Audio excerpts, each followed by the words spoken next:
Hello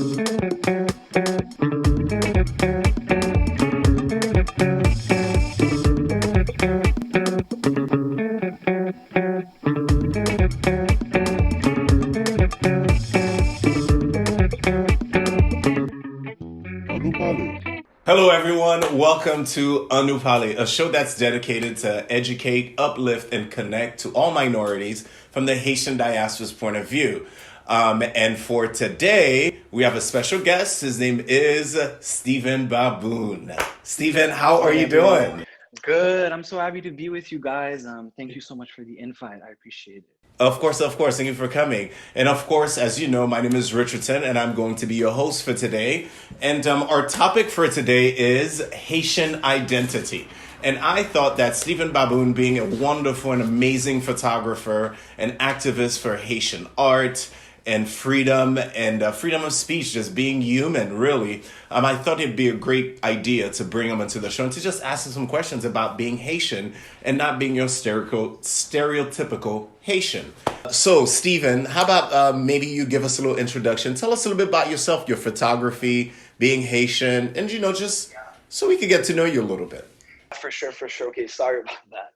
So I'm STEVEN BABOUN. I'm a Haitian artist. I'm a photographer, filmmaker by trade, and a lot of my artistic practice deals with social and political issues in my homeland of Haiti, specifically identity and what it means to be Haitian and navigate the world as being a Haitian. I do a lot of work with the Haitian queer community. That's my passion. That's my community. So I try to elevate and kind of explore the complex topics of being queer and being Haitian through my art. I talk about politics a lot. I talk about multicultural communities within Haiti, specifically the Syrian Haitian community.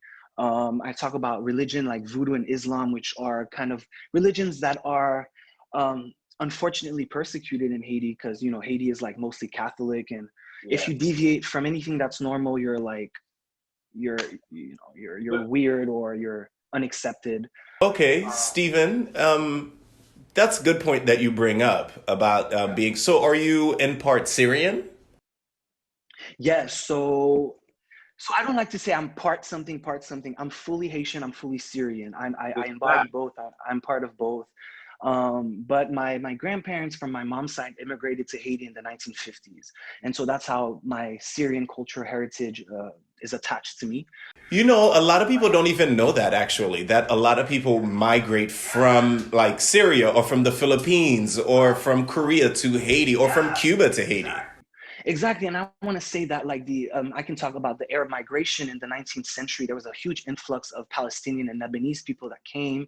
And then the Syrian followed after. And also, like you said, we have a Polish community, we have a Chinese. But see, that's the thing, though. I think that the Polish community is the only community that people kind of know because of the revolution. Yes. But they think that's the only community that is not of like Black African descent that lives in Haiti, where there's like so many more from all over the world. And I want to say that the Arab culture has greatly influenced Haiti throughout its hugely, especially for the revolution. Music. Yes. And so Haiti is very special. It's a melting pot. And I think, there's a lack of embracing diversity in Haiti. I feel like if we do embrace all our differences and what makes us, all different colors and races, ethnicities, religions, ways of thinking, I think that'd be wonderful. I think we can get out of kind of this endless cycle of destruction that I agree with you. Now that brings me to my first question for you. Because my first question would be then, I guess, what does it mean to be Haitian? Do you know what I mean? Because people say, you have to be fluent in Creole. Do you have to dance compa? You know what I mean? Do you have to speak is it a requirement to know all the dances? Like, is that what it is to be Haitian to you? So I love that question, what it means to be Haitian. I actually asked that question a lot. Actually, my whole thesis work was about what does it mean to kind of, in part, kind of be Haitian. Mm-hmm. There's no right or wrong way of being Haitian. I think we put a lot of pressure in other people. Like, we can't tell people who they are and what they identify as. If you are Haitian, you identify as being Haitian, and you don't know a lick of Creole, but like you're no, of course, no, man, nous pas ka di moun ki jan pou yo sentis, because like You know, like you might be Haitian and you don't speak Creole, but you love the food. You know how to cook bomb Haitian food, or you dance kompa. Like there's no right or wrong way of being Haitian. It's just how you feel. You know, I always say every time someone asks me, what does it mean to be Haitian? To me, I think I've said this to you before. To me, being Haitian is an attitude. It's a mentality of the melting pot, the freedom, and everything else that you've been saying. Inclusion. Yeah, and it's love for not only the history, the culture, but it's love for the motherland, and how it has, honestly, Haiti is very, I believe in kind of Haiti weaving us throughout the world. Like it's giving us subconsciously, it's giving us a sense of resilience and Yes, and pride hope. and fire, Yeah. you know. And I think you can never deny somebody of being Haitian if their parents are Haitian, if their grandparents are Haitian, if you know they have some sort of connection to the land. I think that's what it means to be Haitian. Because like, what does it mean to be I'm sorry, what does it mean to be American? Nobody, you know, like a lot of people ask that question, but you look at a Chinese American, or you look at an African American, or an Arab American, nobody questions their nationality. Well, some, obviously some bigots and people are prejudiced and people do, but for the most part, like, America's is accepted as a melting pot, so why can't Haiti, you know? And I mean, I think we're the original melting pot, honestly, but I digress. We digress. The other thing is, though, I feel, though, like, as though Haitians, especially Haitians of lighter skin, you know, are often asked, how do you say you're Haitian and you're not black? And I think that's important, because I was looking at your TikTok or your Instagram. Yeah, I think it was your TikTok. And someone said you're not Haitian enough or something like that. And you're like, what am I supposed to do with this? Like, the fuck am I supposed to? And I agree with you. So how do you feel about that? Yeah, honestly, I want to say that I'm proudly from a Black republic. Like, I'm from a Black society, a Black community, a Black republic, the first Black republic ever. Like, it's such a prideful thing, and I'm I'm proud to be from there, but I'm not Black.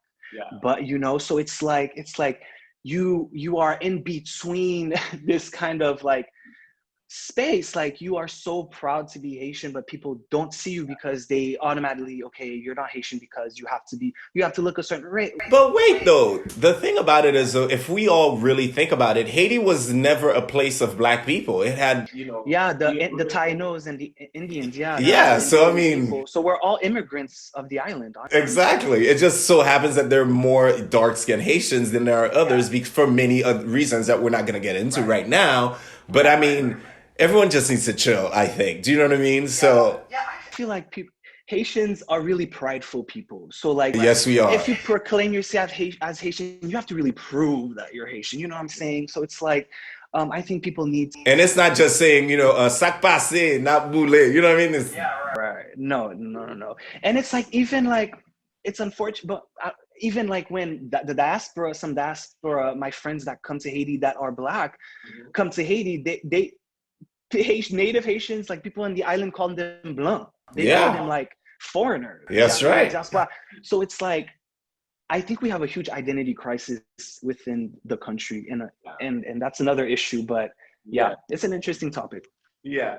Okay, so now, being that Catholicism is predominantly the religion in Haiti, and it wrong alongside of Vodou, because Catholicism and Vodouism is kind of like they go hand in hand in Haiti, right? And I saw this essay that you did, right? And it was about Muslims in Haiti, and there was a mosque in Haiti, and you went there. The pictures were absolutely beautiful. Those girls, everyone was so serene. And I just wanted to know, can you practice Islam freely in Haiti, just for our audience to kind of Sure. Yeah. Sure, yeah. So a little backstory about that. In 2015, I visited Tawheed Mosque in downtown Port-au-Prince, which is a beautiful, beautiful mosque. And actually, the mosque it's open to anybody. You don't need to be Muslim. Like, they do offer programs, after-school activities. It's actually really beautiful. Yeah, it's actually a very beautiful community. And so in 2015, I was like, you know what? Like, I mean, I'm Arab as well, and Islam is a big part of my culture, and I have family, some family who do practice Islam. So I was like, it's important to me to kind of find these communities that are voiceless or that are persecuted, because I feel I obviously I can't identify with their story, that community story, but I understand the need to feel visible and valued in Of Haitian society, course. because for a long time, and still to this day, like I feel like, I have to still push and vouch for my authenticity as a Haitian, which I think is ridiculous. But But sorry to just interject right there. I sure. just have to say this. I kind of feel like, and I could be so wrong, and maybe I'm ignorant to this, and people will come and attack me for this.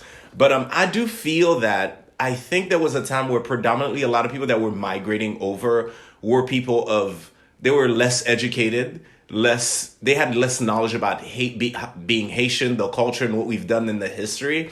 And I think coming here to America also, they've had to sort of create like a pseudo Haitian kind of culture. And I think that could be part of the problem why we don't have a lot of the diversities that maybe someone like you and I may know, others might not know, because their parents didn't know. And then when these kids grew up in America, they just kind of tell them, Yeah. Exactly. And it's interesting because a lot of people who do ask me, who are inquisitive about kind of the diverse nature of Haitian society, are people who left Haiti at a very young age and grew up in France or the US or Canada. But yeah. but the Muslim thing, yeah, let's go back to that. Yeah, because I remember. Point. So I visited the Tawheed Mosque, and I photographed them. And this series I did was a pure celebration of the Muslim community in Haiti. I just wanted people to be aware that this community existed, and they are a big part of society. I mean, in the year 2000, we elected the first Muslim deputy. That's huge, but no one talks. No one talks about it. And also in the 16th century, in 1521, the Wolof people, I think it's 1521, I might be wrong. It's 1521. I remember the Wolof, and I love the Wolof people because I do a lot of like Senegalese dance and stuff. Yeah. So I know Kaolak, all these things, Chemujen. I am all about that. It's such a spectacular community, and it's so beautiful. But the Wolof people were the first to orchestrate a revolution against the colonizers, and people don't really talk about that in Haitian history. No, we don't. Just like voodoo played a big part, so did huge part, yeah. But every Haitian has a story of the revolution. And let me tell you, fun fact, every Haitian actor, director, filmmaker has a revolution script that they want to do. Like a short film, a script. I know. Yes, everybody has something. Trust me, because I have one too. So that's how I know. No, that's awesome. No, I think that's great to work on these stories. I think that's so important. But yeah, I mean, I'll just say that, where Muslims are 1%. In Haitian society, I think 1%. I think that might be an outdated. I think it might be more right now, but they're 1%, and it's mostly Sunni Muslims that live in the island. And I mean, it's hard for them. It is. I've talked to a couple people because with the hijab and how the imam is dressed and how all of that. It's like they are looked at. Really? And how are they looked at? Like, what happens? I mean, people, they walk in the street, and some people, I'm not going to say everybody, but some people do like say mean things and like invalidate their religion and all of that. And a lot of, even in the Arab culture and also the Islamic culture, I mean, they attach them with terrorists, and a lot of people are like, oh, you're gonna bomb this, bomb that. And I think it's so fucking, sorry, I don't mean to curse, but I think it's so fucking ridiculous and elementary to think that way and very ignorant. But that's just the reality of it. Okay, well, talking about like identity and all stuff, thank you so much for answering that question. I wanted to ask you now, though, how much does Haitian culture play a part in your art, in your photography? And what is the overall, I guess, message or agenda that you have? Because my agenda is, I want to bring all Haitians together. I want them to know about Haiti and blah, blah, blah, blah. But what about you? Yeah, look, my whole artistic practice is about Haiti. It's about but it's about Haiti through my experience. I never want to tell others' experience if I don't collaborate with them. So, I know myself better than anybody else. So why not use myself as a vessel to explore these complex phenomenons within Haitian society? And I really dedicated myself to art because as a kid, I was culturally and sexually and genderly alienated. I was queer. I didn't look Haitian, and I thought differently and stuff like that. So at a young age, I understood how it felt like to not belong or not be accepted. As a child, I wanted to be accepted, but now I really don't give a shit. But does it really matter though? Do you know? No, it doesn't. I mean, but yeah, my practice is about exploring, like I said, like the queer community, the multicultural community, the religious community, and also our kind of how can, through my art, how can I reimagine a future for Haiti, a futuristic Haiti, an alternative reality to all the problems. You know, the imagination in art is an amazing tool because honestly, it lets you imagine, it lets you problem solve creatively. Like an architect can you know, create a futuristic building. You know, a filmmaker can create how they see the world in 50 years. A photographer can explore that as well. And I think through my art, I think I try to problem solve in an imaginary sense and also in a real sense. So Now, I have to ask, because you've said it now, what is the queer or LGBTQ plus community in Haiti like? yeah. I mean, what is that experience? Because, wow, I mean, thank you for sharing that and saying that you are helping in the queer community. But so what does that look like? Yeah, I mean, you know, the queer community is a huge part of Haitian society. I mean, Is there are a it? lot of queer, there are a lot of queer Haitians, a lot of queer, Well, I mean, I know there are a lot of queer Haitians, but I'm saying, is yeah, there yeah, like a place where they go to, or is there like, can yeah, of we? course. Okay. Actually, surprisingly, there's a lot of now I'm talking about now. Like Okay. it wasn't like that back then, but there's starting to be a lot of resources for LGBTQ Haitian folks. Like, so give us some examples. I want to know. So Kouraj is one of the leading LGBTQ human rights organizations in Haiti, and right now their president is Hitera, and she's a trans woman, a trans Haitian woman, and she's doing so much work to educate allies and also educate queer folks as well about the different genders, the different sexualities, queer health, because you know the healthcare system doesn't accommodate queer folks. You know, talk about gay sex. You know, talk about all of that in schools or you know, in hospitals and all of that. And so she's doing a great work. And she's you know, they're based in Port-au-Prince, but they have branches in, I think, Jérémy and Jacmel. And so they're really branching out to the provinces and providing resources for queer folks there. And that's phenomenal. And I can say from 2013, Hmm. when I came out or whatever, to now, there has been progress. Not enough progress from the government side, but queer Haitians are taking matters into their own hands, Yeah. right? And I think that's so beautiful. And also the youth, the Haitian youth now with the internet and like with this kind of our generation, my generation, millennials and Gen Zs are fostering this strength to liberate their truth, and I think that's beautiful. Would you say it's important that like the younger Haitian, queer Haitian community get to see more queer people represented for them that are Haitian? Because now that you've like opened Pandora's box, I wish I had like 3 hours to talk to you about it. Because I mean, we're definitely gonna have to have you back for this topic. But like you seem to be very supportive of other artists and young kids. Is how can we support the queer community? I guess my question is the young ones, besides showing up more and being represented more. Yeah, so representation is definitely the first stepping stone, and representation can actually create tangible impact and tangible change. So having artists who live their truth, Haitian artists who live their truth, like um, you know, you have Josue Azor, you have Oh, I love Josue Azor. Have you seen his art recently? Like, yeah, it's of course. beautiful. I wish every Haitian out there, and people just out there. He had this series that I was watching the other. I mean, everyone out there should go get his stuff. There was this series he was doing. It was a bunch of artists, and they were playing the drums and they were singing, and there was someone else speaking onto it. And he had a picture of like the sky with a bunch of trees and just like saying what's happening in Haiti. It was the most beautiful form of expression of art, poem, and music that I've seen in a while. It was gorgeous. Yeah, I mean, he's a great kind of study of the queer community on the ground. You know, me, I'm a little removed from the land because I live in I'm currently based in the States. But you also have Maxi Andrini, who's another installation artist. He's also a queer artist, and he, you know, I'm sorry, Maxi, I'm not trying to put your business out there, but he is living his truth. He has a family and everything, and a community and everything. So it's beautiful to watch.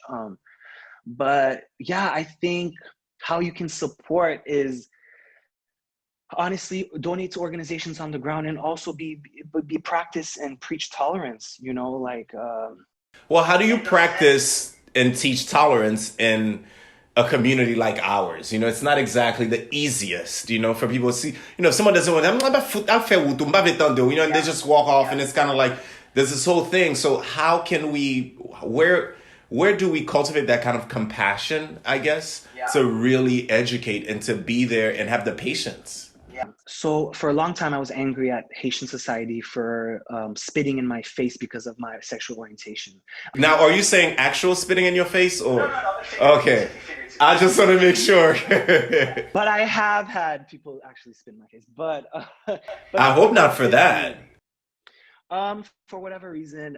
Okay. Well, next time they do that, you come to me. I'll buy my batay pour my shit. My fuck on it. But yeah, you know, look, like people act in different ways. But anyway, from my point is, I was angry for a long time, but to practice tolerance and to preach tolerance, you have to understand your oppressor's point of view. I know it's very hard, and it's very, very hard. It's very, very hard. And to this day, I'm still kind of grappling with that. But to understand why there's this resentment for queer folks in Haiti, we have to go back, you know, colonization, you know, before Haiti, the indigenous people had how many, 60 billion plus, I'm exaggerating, but how many, 60 plus genders, you know, and all of that. You have to understand queer expression has been erased from us, and you have to start from the root of that. And you have to also start why the modern day Haitian hates or is intolerant of queer folks. You have to understand they grew up in a society that potentially brainwashed them, or a society that never kind of talked about queer issues and queer folks, you know. And so you have to really understand that. So when I understood that, I could move forward with love and compassion and with tangible solutions to all of that. But you know, the best way to do is to donate to organizations on the ground, and to speak out. If you have the bravery and confidence and you have a platform, you show up for queer folks. And you know, last point, I'm sorry, but I really wish Haitian artists, like Haitian musicians, did vocally support queer folks. I feel like if a massive Haitian superstar, I am not pointing fingers, I am not blaming anyone, I'm just saying, like, you know, if a huge superstar, you know, waved the gay flag one day or posted something, that's my dream to see that happen, you know. And I'm not saying I know a lot of beautiful Haitian artists who do wholeheartedly and full force support the queer community. But I wish artists all came together to start a campaign or start a platform, because if an artist, Haitian artist, speaks, people listen. But I think we're kind of doing it now, I feel, because I mean, with me and you here, and even just talking about this, we can really spark the change and just, you know, really start to lead the way. I mean, I don't see why we couldn't do that. Do you know what I mean? Because I think the way for us to move forward is inclusion, compassion, you know, and really education, really. Because once you know what's happening and where it comes from, you kind of like a lot of stuff, a lot of the froofy stuff just flies away. You're like, okay, that's not needed. And you focus on the person and the human and what's going on. But I also do have to understand, talking about these issues, especially as a Haitian artist, musician, whatever it may be, it can also unfortunately, it could put people's careers in danger and all of that, which is fucked up, but yeah. Yeah. But okay, well, what I wanted to know is, because I don't want to, you know, keep you for too long, but I just really want to get to know all about you. Now, you know, a lot of people are going to be really just like shocked with the whole queer thing, because, I mean, can you promise me one thing? What's up? Okay, I want you to come back and we really have to dive into the queer situation and really talk about it, because I didn't even know, you know what I mean? But what I really wanted to ask you is that you need to tell us about, you just got published, I believe, in a magazine. And you haven't said anything about that. Can you to let us know where we can see your art, you know what I mean, so we can help celebrate and support you? Yeah, of course. I mean, you can follow me on Instagram at Steven Baboun and hire me. That's how you can support me. Hire me. But yeah, what can we hire you as? So, you know, you got to let us know. I mean, I'm a photographer. I do fashion. I do conceptual work. I do music work. I'm also a filmmaker. And also you can book marie.claude for promotions for your brands and businesses. Oh my God, I sound like a YouTuber. I sound like a LA influencer, like Jesus Christ. But There's nothing wrong with that. Listen, people are making money and they're doing it. Yeah, and it's time for us Haitians to really be part of that conversation, part of that world, you know? It's very, very important. But yeah, so that's how you can collaborate with me and support me is by hiring me. Okay, no problem. So everyone, please go out, go to his Instagram, look him up, please. Can you give us your handle and we'll write it down here so everybody can see it. At Steven Baboun. Yeah, and that's it. And you can follow my alter ego at marie.claude.bebi, and I can send you the link so you can add it. But yeah. Perfect. And so as far as your work that's published, where have you been published, by the way? Because Yeah, I've been exhibiting and thankfully and gratefully in a lot of places. I've been recently published in Soft Lighting Volume 2. that's the Which one I is saw. I yeah, love those pictures, by the way. yeah, which is an amazing publication, amazing art platform. I got published at another called Sunki Collective, issue 1, which is called, I think, Family Issues. I mean, issue 2, Family Issues. And my work about my Syrian and Haitian heritage got published, which I'm so thankful for. And are But all these yeah, on your Instagram? yeah, it's on my Instagram. It's on my portfolio as well. I have a CV there, and you can like look Oh, me up. so all the links are there. We can just kind of like click, and we'll see it. Yeah, literally go to my Insta, everything. Okay, so Stephen, you gotta tell us about Marie-Claude, Grande Dame, this character that you started that's all over the internet, all over TikTok. That's actually how I noticed you. And then I didn't even know that we had friends in common until like I was talking about it and I was sending it to my friends. Like, oh yeah, that's my friend, you know? So tell us about Marie-Claude, Grande Dame. Yeah, Marie-Claude is a character I created through my artistic practice. She is kind of this comedic relief, comedic character, and she encompasses a lot of the habits and kind of social habits of Haitian women, mostly. She's your aunt, she's your grandma, she's your mom, she's your Yes, she friend, she's is. your secretary, your airline hostess, she's everything. And so she actually was created in 2015, but really put to light in 2020 because of the pandemic, and I was in quarantine and I was in a very mentally obscure place at the time. And I think Marie-Claude provided therapy for me, and I took a leap of faith and I was like, okay, I'm gonna post a video online, and she grew wings from there, honestly, and I was so shocked. But yeah, she's cool. Check it out. She's a fun time. So we're coming up to the most important part for me of this interview. It's actually a game. It's really fun. Are you ready to play? Let's do it. Okay, so it is called really, you have to pick a Haitian word of the day. You have to explain it to us, give us an example, and then we'll go from there. Yeah, okay. So I can go with something sassy and something, but I actually recently got a tattoo. I don't know if you can see it, but it spells Lamu. Lamoon. Oh. Yeah. Cue the sappy music, but Lamu, Lanmou, means love in Haitian Creole. And it's it sounds very cliche. I hate to say it out loud, but I really do believe that I drive my life with love for people, for the world. And so I got the tattoo. So to use it, you can say "Mwen genyen an pil l'amour pou," "Mwen genyen an pil l'amour pou" means I have a lot of love for you. M'gen pile l'amour pou. Perfect. That's it. So yeah, that's the word of the day.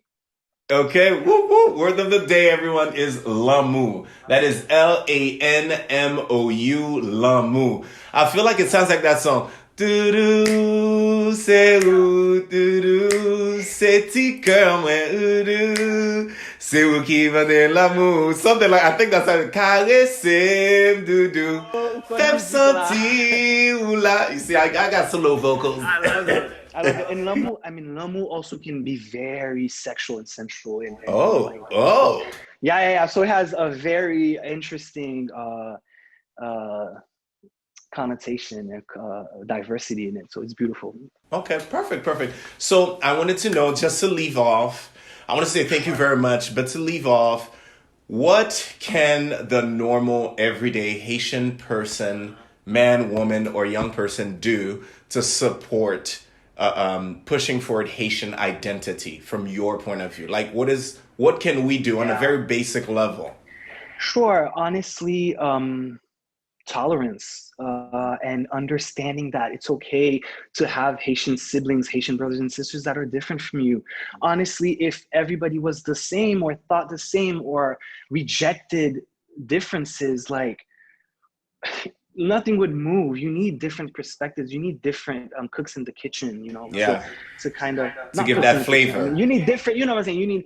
You need different perspectives on life because, and I'm not talking about appearance wise. I'm talking also about if your neighbor is queer, you know, if your neighbor is Muslim, if your neighbor is mixed, your neighbor is light skin or darker skin or a bigger person, you know, like. Haiti has a very cookie cutter mold that they put people in. And if you don't fit that mold, there's something wrong with you. So I think tolerance and kind of this acceptance of diversity, because look what's happening now. I mean, I'm taking the US government as an example. Look what's happening now. We have diversity finally in the administration. They appointed their first Native American official. We have the first Black South Asian freaking vice president and a woman as well. Like, wait, you're forgetting one more. Madame Pierre, Miss Pierre. Oh, Miss Pierre as a press secretary. Yes. The VP, yeah, Miss Pierre, Jesus, freaking queen. How can I forget? Who's a Haitian American? Like, you know how many doors in conversation that will open. Definitely. And, you know, we're all excited about making sure that those things are happening, you know what I mean? And to let people know about it. I just wanted to say once again, thank you so much for being on the show with us. You know, Nou Palé needs more people like you. And everyone out there, please go and check out Steven Baboun, Grand Dame, Marie-Claude. You know, that's one name. Grand Dame and Marie-Claude, I guess, are the same person. Go ahead, check it out. And remember, it is about really being vulnerable, being compassionate, and, you know, accepting people, you know. And Haitian identity, once again, just close out to let you know, it is a mentality. And that is all it is, a mentality of freedom, inclusion, and let's try and practice that as much as we can. Okay? Thank you so much for tuning in to Nou Palé. Mesdames et messieurs, nou vokal bel ouye. E ba bo a gen tan fene, bo a gen tan dekale stesi, peti ap dekale. Ki boss ki fe travay sa pou? Stes, apachan nou pou machin tou, sa e la sa son 50 silen. Non son 50 silen de pou we yo gen ba sa nan machin nan son 50 silen. Deuxième me? La ba problem, Stes.